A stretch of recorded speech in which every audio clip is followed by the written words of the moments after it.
അസ്സലാമലൈക്കും, എല്ലാവർക്കും സുഖമാണോ? Welcome back our channel. ഞാൻ ഇന്നൊരു നമ്മുടെ ഈ പായസച്ചോറ്, പിന്നെ പാച്ചോറ്, തിരുവനന്തപുരത്തൊക്കെ പാച്ചോറെന്നാണ് പറയുന്നത്, അത് ഉണ്ടാക്കാൻ പോവുകയാണേ. അത് ഇടയ്ക്കിടയ്ക്ക് ഇക്കയ്ക്ക് ഇഷ്ടമുള്ള സാധനം. അപ്പോൾ ഇടയ്ക്ക് ഇങ്ങനെ ഒരു കൊതി വരുമ്പോൾ ഉണ്ടാക്കാറുണ്ട്. നല്ല ടേസ്റ്റാണ്. അപ്പോൾ ഞാൻ ഉണ്ടാക്കുന്ന വളരെ സിമ്പിളായ രീതിയിലാണ്. അതിന് ഞാൻ ഇവിടെ ആണെങ്കിൽ ചെമ്പ അരിയാണ് എടുത്തിരിക്കുന്നത് കേട്ടോ. ചെമ്പ അരി ചോറ് പാകത്തിന് അത് വെന്തുടഞ്ഞിട്ടുണ്ട്. അപ്പോൾ ഒരു ചെറിയ ചരുവ, അത് ഞങ്ങൾ 2 പേരാണല്ലോ, അതുകൊണ്ട് പിന്നെ എന്നാലും കൂടുതൽ ക്വാണ്ടിറ്റി ഉണ്ട് കേട്ടോ. ഒരു 4-5 പേർക്ക് തിന്നാനുള്ള ക്വാണ്ടിറ്റിയൊക്കെ ഉണ്ട്. ഇത് കുറച്ച് കൂടുതലുണ്ടാക്കും, ഒക്കെ കഴിക്കും, അതുകൊണ്ടാണ്. അപ്പോൾ അത് ഉണ്ടാക്കാനായിട്ട് വളരെ സിമ്പിളായിട്ടാണ് ഞാൻ ഉണ്ടാക്കുന്നത്. വളരെ സിമ്പിളായിട്ടുള്ള മെത്തേഡിലാണ്. ചോറ് വെന്ത് നന്നായിട്ട് ഉടഞ്ഞിട്ടുണ്ട്.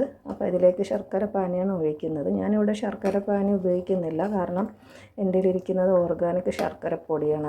അത് പാവ് വച്ചേണ്ട ആവശ്യമൊന്നുമില്ല. അത് അങ്ങനെ തന്നെ നമുക്ക് യൂസ് ചെയ്യാം കേട്ടോ. അപ്പോൾ ആവശ്യമായിട്ടുള്ള ശർക്കര ഇതിലേക്ക് ഞാൻ ഇട്ട് കൊടുക്കുകയാണ്. ഒരുപാട് ഓവർ മധുരവും വേണ്ട, ആവശ്യത്തിനുള്ളൊരു മധുരം മതി.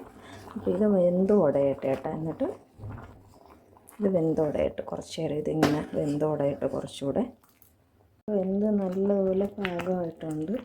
മധുരമൊക്കെ കറക്റ്റാണ്. നമുക്കിനിയിപ്പോൾ ഇച്ചിരി മധുരം ബാലൻസ് ചെയ്യാനായിട്ട് ഒരു നുള്ളി ഉപ്പിട്ട് കൊടുക്കാം. എന്നിട്ട്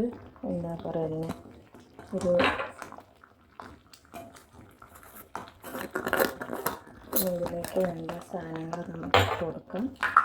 കുറച്ച് ചുക്കും ഏലക്കയും പൊടിച്ച പൊടിയാണിത്. കുറച്ച് ഏലക്കാപ്പൊടി, പിന്നെ ഒരു സ്പൂൺ വലിയ നെയ്യ്. ഞാൻ കാരണം മുന്തിരി ഇതൊന്നും വറുത്തിടുന്നില്ല, അതുകൊണ്ടാണ് കുറച്ച് നെയ്യ് അതിലേക്ക് തന്നെ ആഡ് ചെയ്ത്. നിങ്ങൾക്ക് വറുത്തിടാം കേട്ടോ, ഞാൻ വറുത്തിടുന്നത്. കുറച്ച്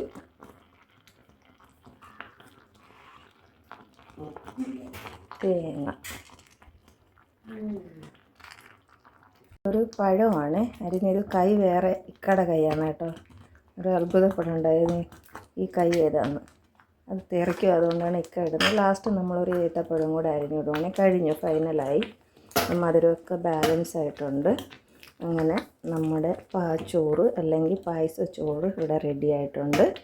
ഒരു 5 മിനിറ്റ് വേണ്ട, ഒരു 2 മിനിറ്റ് മൂടി വെച്ചാൽ കറക്റ്റായി. അസ്സലാമലൈക്കും. എല്ലാവരും ലൈക്കും ഷെയറും കമൻറ്റും ഒക്കെ ചെയ്യണേ. സബ്സ്ക്രൈബ് ചെയ്ത് എല്ലാവരും കാണണേ. ബായ്. അസ്സലാമലൈക്കും.